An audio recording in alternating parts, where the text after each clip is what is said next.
Hi guys, Aslam Khan here to teach you Cambridge O-Level Business Studies entire syllabus within just 6 videos guys. Please do not forget to subscribe my channel to learn with me more in future, and please hit the bell button so you will get notified whenever I upload a video.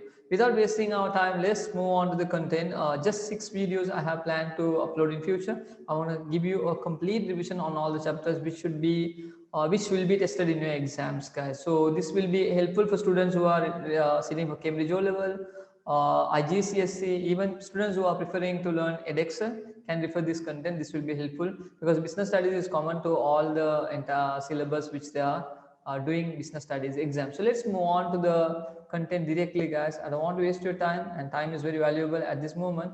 Understanding questions in business studies, most of the time in question number in paper 1 and paper 2 you might see this type of terms. So you need to know these terms very carefully when you are writing an answer in exams.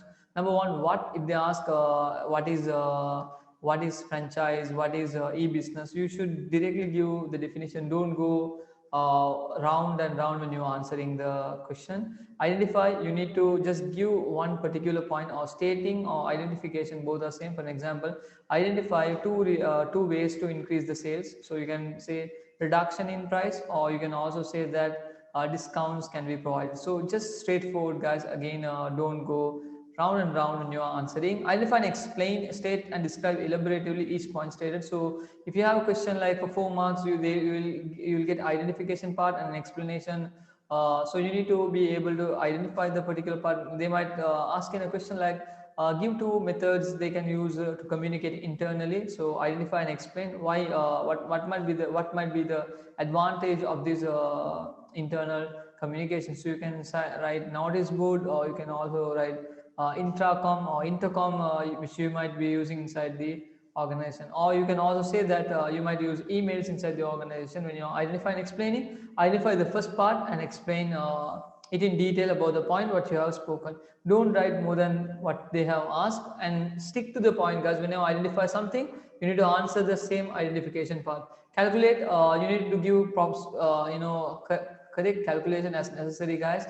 You should always try to take maximum calculation as from the units. You need to have a good base idea about how to do the calculation, because in business studies many people think that calculation is not that hard area, but it's very much highly tested guys, because when you do comparison figures, always take this calculation. At least a 20-mark question will be listed on your exams when it comes to Cambridge O-Level. So justify answer whether it is appropriate or not. I have seen many students who have written examination papers answers. Most of the time students have answered that when they give justification, they just write for the sake of writing. Don't do that guys. When it comes to justification, always say why it is good and why it is bad and which might be better. But your answer should give, like for an example, if you are moving from one place, the company has taken an idea to move from a town towards an towards a rural area. So if they are moving to rural area, what are the factors you might consider? So is it a good decision to go ahead, justify your answer? So if they ask you justify the managers or managing directors, accountants point of view, you should be able to speak the advantages, speak the disadvantages, come to a conclusion why it is good and why it is not. Okay, then the examiner will always understand how justification has been made by the student. So if the justification advantage is more than the disadvantage, you win in justification. The answer will be winning as per the advantage. If your cons mean disadvantages are higher than the advantages, then of course your disadvantages will win in justification. So in this understanding question, I will give another video in future. I'll be uploading, so you'll have a great idea about what you are going to learn. But students who are already learning for business studies, I'm sorry, I will not be putting videos now about the question understanding pattern. Let's move on to the content, because I don't want to waste the time. Now you can see that this is a very big area which I'm going to cover within the 6 videos you might see here. It's almost like 26 to 24 pages. But one thing you need to understand guys, the entire syllabus I put in 24 pages, and these questions are taken from your past papers, which I have seen it has been repetitively tested. So I have taken certain things from your past papers, and certain things I think that this might be tested in your exams this time. So let's start with what is meant by franchise. Franchise is a term you need to understand guys. Many students doesn't understand what is franchise, so I'll explain A business system where entrepreneurs buy the right to use the name, logo, and product of an existing business. So franchise means you take the brand of some company and you start using it as your company. But when you do that, you need to pay some sort of royalty payment. So let me explain franchise in a better way. So okay, I'll use another, yeah, I'll use another picture to explain you. Now you might see this franchise. You have a business concept, operator, and we have what to say, pay, partner, supplier, distribution, franchise, trademark, agreement, investment, location. So you need to understand one thing, guys. There are two people who are involved in franchise. One is franchisor, other one is franchisee. So franchisor is party who gives the necessary information about the company, and they sell the trademark towards the franchisee. Franchise is the person who buys the franchise from a franchisor. So what's the good advantages for a franchisor? Franchisor will get a royalty payment every time franchise uses his name. Every month he will be getting some sort of money from the revenue franchisee has made. So let me take a good example, guys. In Sri Lanka, I don't know in other countries, guys, I'm taking just in Sri Lanka. You can use this knowledge in any country, guys. I'm just giving you an idea. Okay, so in Sri Lanka, KFC is maintained by a company called Cargill's, right? But in this KFC is belonging to an area of USA. So now USA is the actual USA country's particular sellers are the holders of KFC brand, but KFC has been sold to Cargill's company in Sri Lanka, where they take the company KFC and they start selling the products under the name of KFC. So here Cargill's is actually the franchisee, and the person who sold the KFC brand to Cargill's is franchise.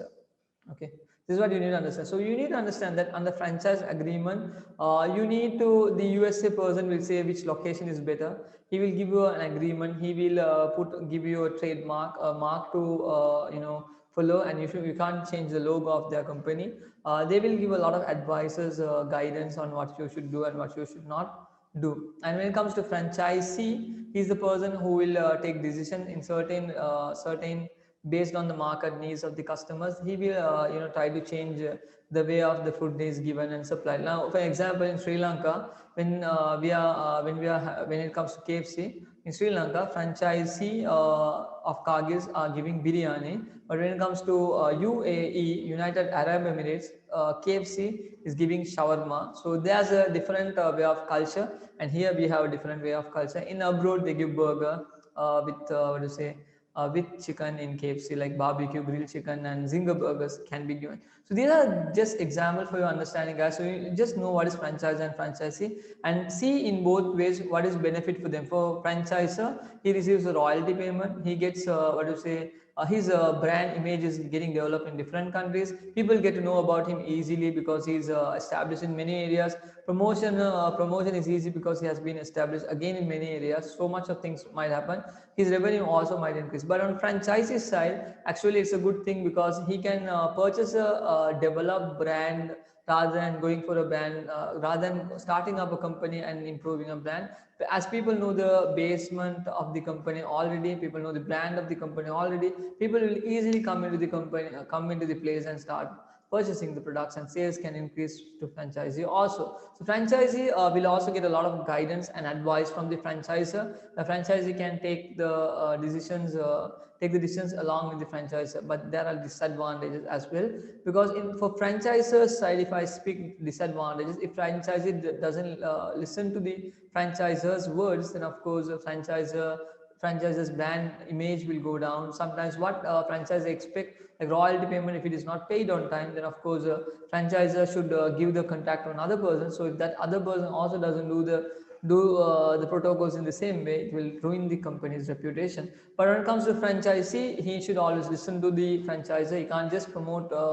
He should spend. He don't want to spend in advertisement, but still, when he wanted to buy the materials, raw material stuff, franchisor will advise which raw material to purchase and which supplier you should go and buy. So all these basements will be given by franchisor, but it's a good thing on one side. But on franchisee side, he can't take individual decisions. That's a bad thing. for your understanding. So I have given you a basement about how franchisor and franchisee works when it comes to franchise. So when they buy a trademark a logo, we say that's franchise. Okay, I think I have some images for this. Let me see, do I have any images?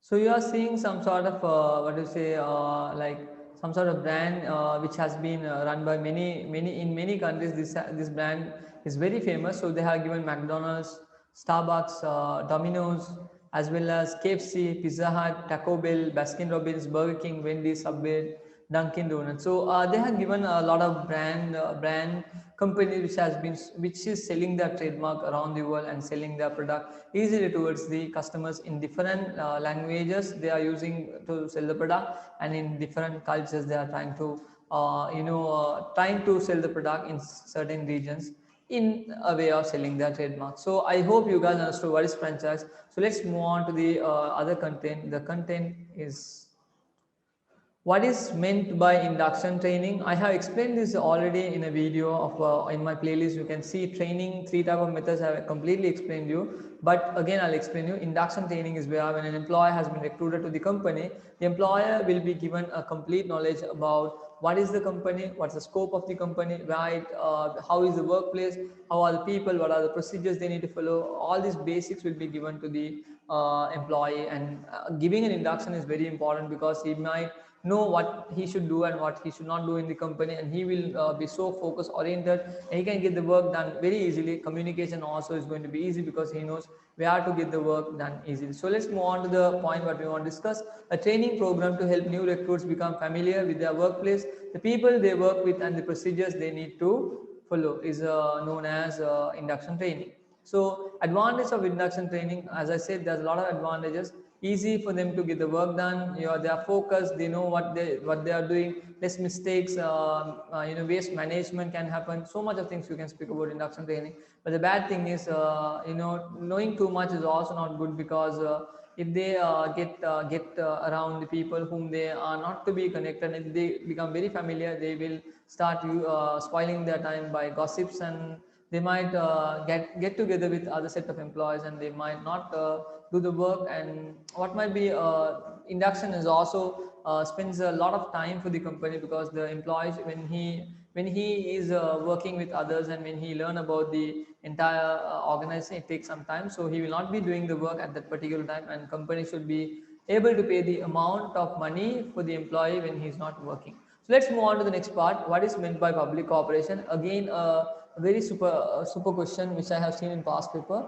A business that is owned and controlled by the government state. Now I see students get confused with two contents. One is public corporation, other one is public limited company, which I have seen in most of the students get confused on this particular areas. Now, what is the difference between a public corporation and a public limited company, guys? A public corporation is run by the government, controlled by the government. Their motive is also, their motive can also be in a aim of profit or non-profit, but the aim can be different, but sometimes it can be profit also, like public limited companies. But public limited companies are not government companies. What many students understand, that public corporation and public limited company both belong to government. So when you see public, don't get upset. Public limited company is a private sector organization. It is run, funded and owned by the private sectors, not the government. So its public limited company is a company which can sell shares to the public, but public corporation already contains they also can sell shares, but it's not only the run by government and state, but it's not the government. You can take Electricity Board of Sri Lanka or Water Board of Sri Lanka. So some sort of public corporation which works with the aim of like railway department of a particular area is also can be corporation. Certain companies they run like NSB, Nation Savings Bank, can be a part of government, but still Nation Savings Bank belongs to public corporation because it's owned and funded by government. So let's move on to the next part, guys. Identify two economic objectives. I have given a lot of objectives here. Number one, it says that identify two economic objectives: lower unemployment, full employment, create jobs, economic growth or increase in GDP or improve standards of living. Low inflation, price stability, improves balance of payment. So I'll explain you one by one. Low unemployment means your employment opportunities are increasing. People all are getting a job opportunity in a country is the main objective of a country. Economic growth, every year the production should improve. GDP means gross domestic product. What do you say GDP? Gross domestic product. So GDP will also be helpful when it comes to a company to survive or improve, like when it comes to a country to survive, because every year they should show an improvement. Are they satisfying the basic uh, improvement in producing the goods and services in a country? So if you produce for a year 100,000 goods for the entire country, next year you should be able to produce 200,000. So you show an improvement in your production. The excess production can be sold as exports. Third thing is low inflation, price stability. Your money value is the same. Like when you have 100 rupees, earlier you can buy a bread. Like if you have $1, earlier you can buy a drink. Now you can't buy a drink with $1. It is $1.5. You need to understand. So price stability is also very important when it comes to low inflation. If the $1 drink is going to be the same $1 drink after 10 years, it's what we say price stability. And improve balance of payments. What is balance of payment? You are trying to reduce your level of imports and increase the level of exports. We say it as balance of payment. So let me move on to the next question. Question number 5. Identify and explain two ways a pressure group, yeah, a pressure group might try to influence. Now you might have this doubt. What is this pressure group? Actually, what do they do? So I'll explain you what is pressure group very clearly. So let me read this first, then I'll explain you what is pressure groups. I'll even explain two ways a pressure group might try to influence. So create negative publicity. Pressure groups can damage the reputation of the organization by showing the true nature of the companies towards the public. Take legal actions. They will pressure the companies to pay the compensation for the activities which harm the environment by engaging in legal action. So what is pressure group, guys? A group of people getting together. We can also say them as community, or we can say them as a set of people getting together to harm the name of the company or to make the company to stop some sort of thing which will affect the environment. Now let me take an example. If you have a factory nearby your house and that factory is nearby the river, the factory is putting all the wastages to the river, then of course this factory is actually harming the environment. So what this pressure group will do, they will consider this as an important part and they will put a strike in front of the company. Like this you might see, yeah, like I think like this. You guys see that? So they actually, what are they doing? They are actually protesting against the company. They will they will put some boards and they will try to agitate and they will try to stop your things what might cause some sort of harmful thing to the environment. So what their main scope is to bring these problems to a sorted point, because they want things to go in a better manner, and also they want people to not get affected when companies are doing their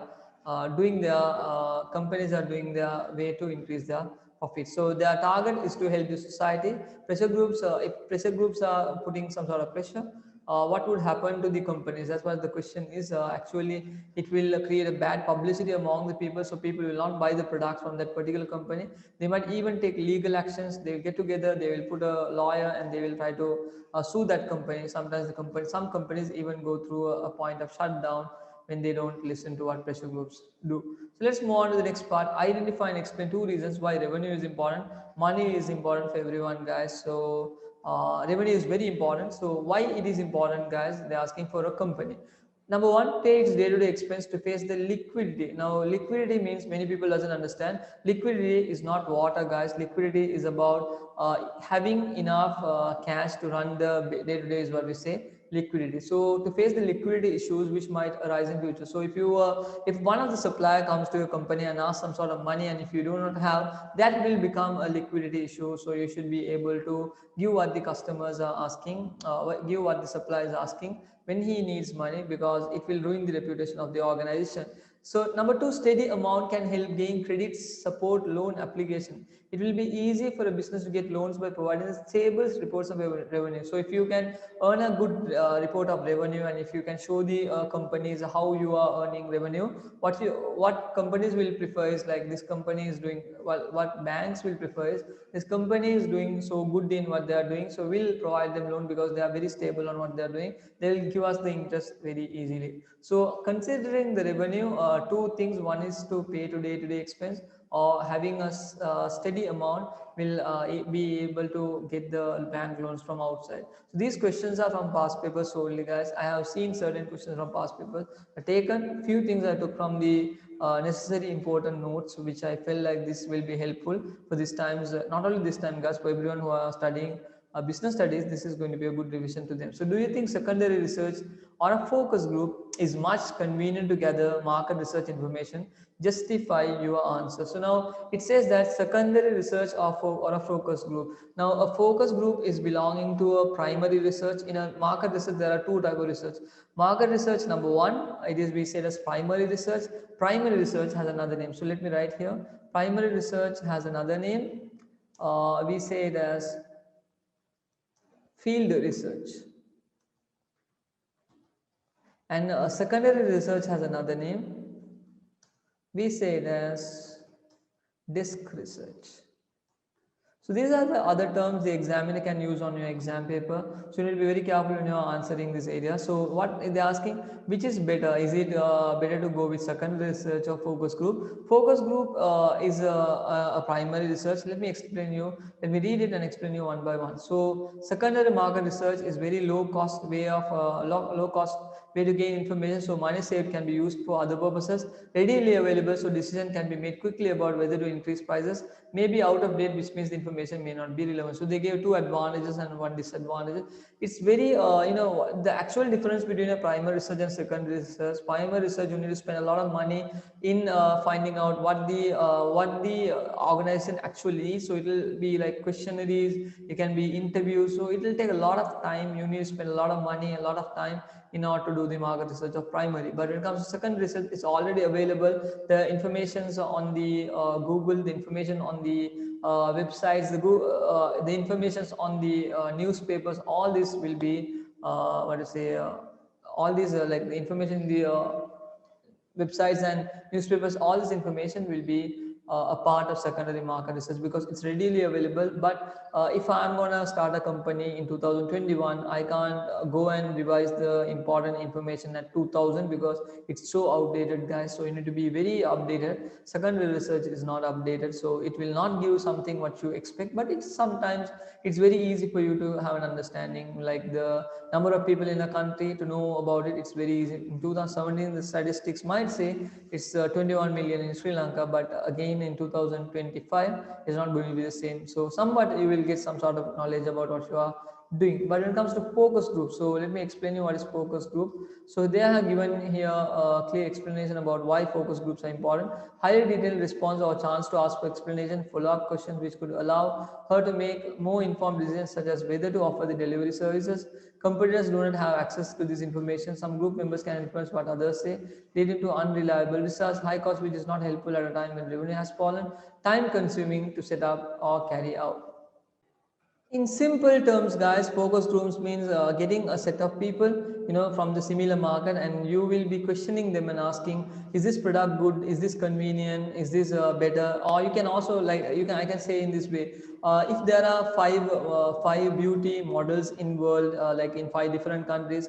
Let me take from India one model, Brazil one model, best Miss Universe, all these five countries Miss Universe, I'll bring into one place and I'll give them the product of mine and I'll say, use it and see and give you suggestions, is this product is better or not. So they'll use it and they'll take a risk and you need to pay the risk, and once they use it, they come again to your point of place and they will explain this is product suitable or not. So but it will take a lot of time actually. That's the reason you will be able to get a good explanation. You will be able to understand what you really need, what customers need. You will get a good decision making about what you should do and what you should not do. And you will not, this information is not accessed by any competitors because it's a sole information. Some group members can influence what others say, leading to unreliable sources. Like if there are five people who are going to give some sort of information about this point, and 3 of them already discussed. Maybe I'm going to give about this opinion. Then of course it can be unreliable, but it's very high cost, and it can even make the sales fall down because your income will go down, and time consuming. It takes a lot of time to set up. So let's move on.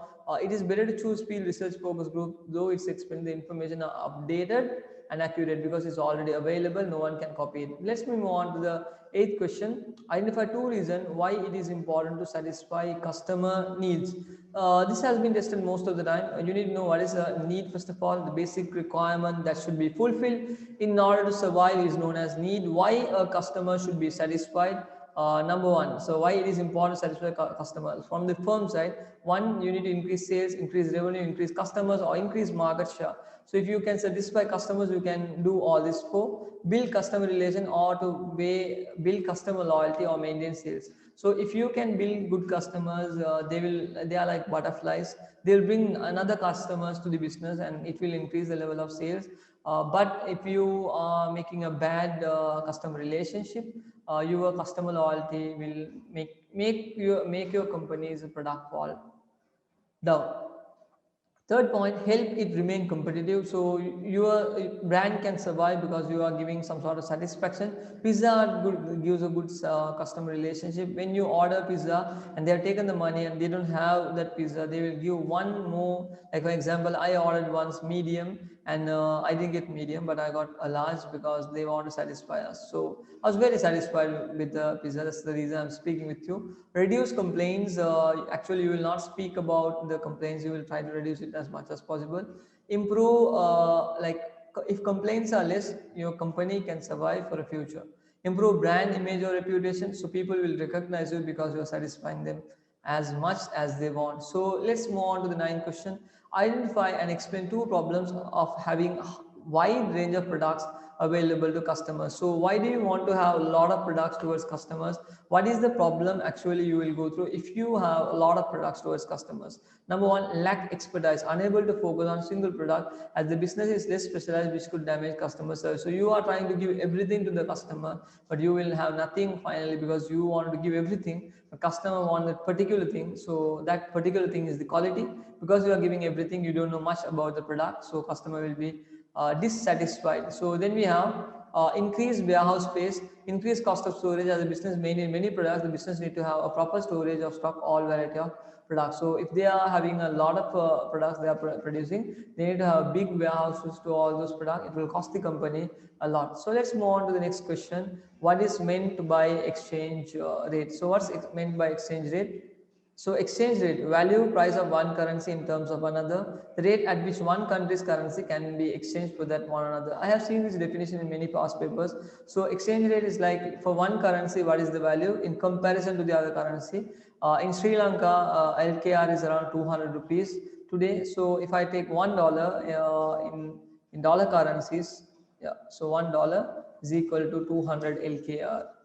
So this is the basics stuff you need to know when it comes to exchange rate. How much money value is given for one currency to in terms of another. So let's move on. It's a very straight one. Let's move on to the next part. What is meant by capital employed? What is meant by capital employed? Value of shareholders funds or equity plus non-current liabilities. This can be tested in your ratios area. In business studies also you have a small certain area. So you are all the total capital plus the non-current liabilities known as capital employed, or the value of capital used in business, or value of all long-term finance invested in business. Why do you take non-current liabilities? Because that's also money which you have taken as a risk. So 12th question. Identify and explain 2 ways managers could use its financial accounts to help make decisions. So guys, you need to understand one thing guys before we move further into the content. One thing I'm doing, I'm teaching 50 questions now actually on this particular video, because you'll have a good base knowledge about the chapter. Then only I'll be starting the chapter one by one, chapter 1 to chapter 26 one by one. I think I have taken all these 26 chapters, or let me take which, because edition changes, so I might change the level of chapters which should be tested. Let me check how many chapters I have taken. Chapter 22. So 22 chapters I have considered when I'm deciding to teach you the entire syllabus. For now, I'm teaching all 50 questions in this particular video. I'll try to give as maximum knowledge on what we should speak, because if you can know these questions, these are areas which can test, which are tested on a exam paper. So question number 12. What is question number 12? Why how managers take financial accounts in order to make decisions, help measure financial performance. This will make a business to understand how much they have performed, comparing the early years of the business, decide how much dividend to pay. This gives an understanding how much the business should allocate to pay shareholders. Analyzing dividend will also ensure to retain shareholders by declaring better pay. So one thing is help measure financial performance, to actually know how they have understood the company's business. Are they doing better in comparison to the last year? Second thing is how much dividend they are paying towards the to owners, and is that the amount what they are paying, is it enough or not? Consideration also will be done under financial accounts. So just remember, this is a very straightforward thing. 13th question, identify and explain two diseconomies of scale. So now when I speak about diseconomies of scale, people doesn't understand what is economies of scale and what is diseconomies of scale. Diseconomies of scale means, guys, your production, you need to, I can write here, it's very straightforward, guys, but people think it as complicated. Cost of production is increasing, okay, increases. And what is decreasing? Sales revenue, or revenue decreases. So this happens means actually is diseconomies of scale. Why it happens is the question.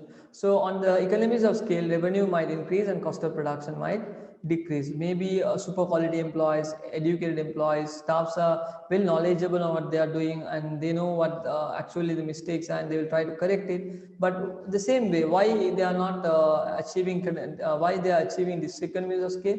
Here they are given certain things: low morale, people doesn't know, have any motivation to do what they want, low of commitment, lack of commitment, so they don't want to do it, they just find it okay, let it be, I don't care about this company.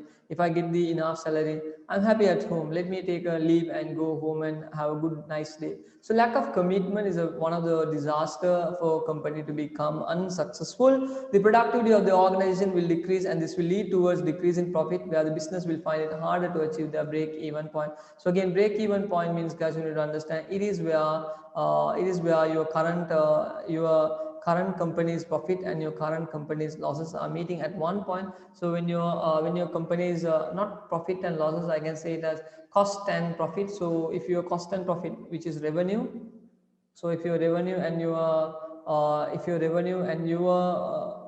cost is meeting at one point, we say it as break even. It's not profit or loss, guys, it's wrong.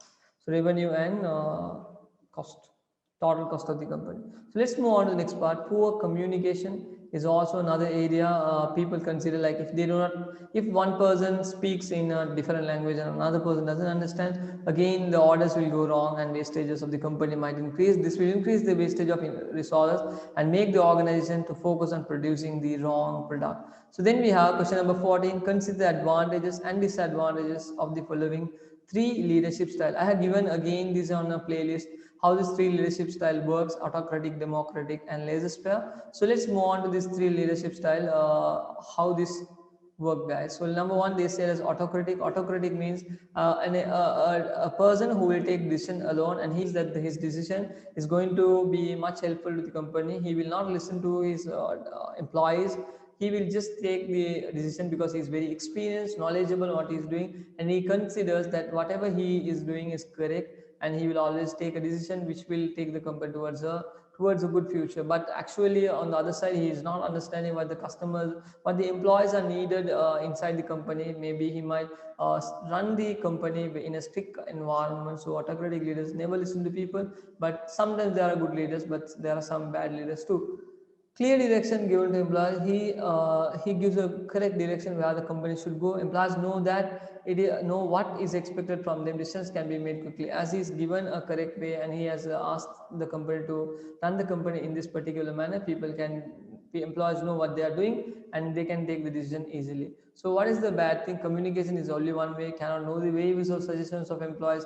May be demotivating as employees are not included in any decision making. So people will feel it very hard. Why our manager, why our director is not speaking to us? He's taking these decisions alone. If they don't speak with us, what will happen to our our environment, we will not feel motivated. So certain people even will leave out of the company because the autocratic leaders are not listening to people under him. So what's democratic leader, guys? Maybe motivating. Let me explain you democratic leader. A democratic leader is a leader who listens to people and take a decision among the with the people.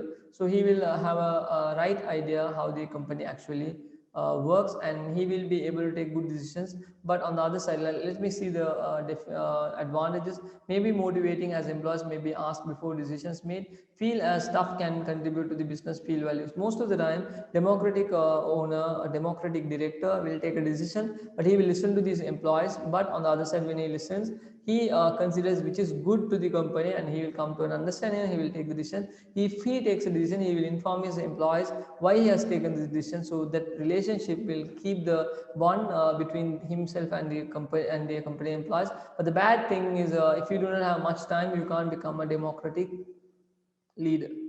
May take a long time to consult employees. Decisions may need to be made quickly, and this leadership style is too slow. So, as I said, laissez-faire is a different type of leadership where the leader gives the work towards employee, and he believes that the employees what they are doing is exactly correct. They will not come and teach you what you should do, because they have hired you to do that particular thing, and they know that you are suitable of, and they will give the freedom to do work. But the bad thing on this, actually, you will not know what you are doing. Actually, you will not know where you are moving. You will not know are you going towards a specified pathway. So let's start laissez-faire. Give decision making to employees, motivating, as employees feel they have control over their work. Managers have more time for other tasks, as can delegate more. Employees feel more trusted. But on the other side, employees may make bad decisions, may lead to low productivity or low profit from bad decisions. Difficult to have a clear direction for the business. Managers may lose day-to-day control of the decision making. So I have explained this. Let's move on to the next part. What is meant by added value? So I have given you the content difference between the selling price of a product and a cost of bought in materials and or components, or improvement to the product that makes it worth more. So in simple terms, mean added value means you are trying to reduce your selling, you are trying to what to say, reduce your cost of production, but increasing your level of revenue is also known as added value. But when they are saying difference between the selling price of a product and the cost of bought in material, so if you take selling price and deduct your cost, the actual difference between the selling price and the cost is known as the added value. Or they are also saying or improvement to the product that makes it worth more. So packaging. So this can be tested again on definition area, because I've seen this.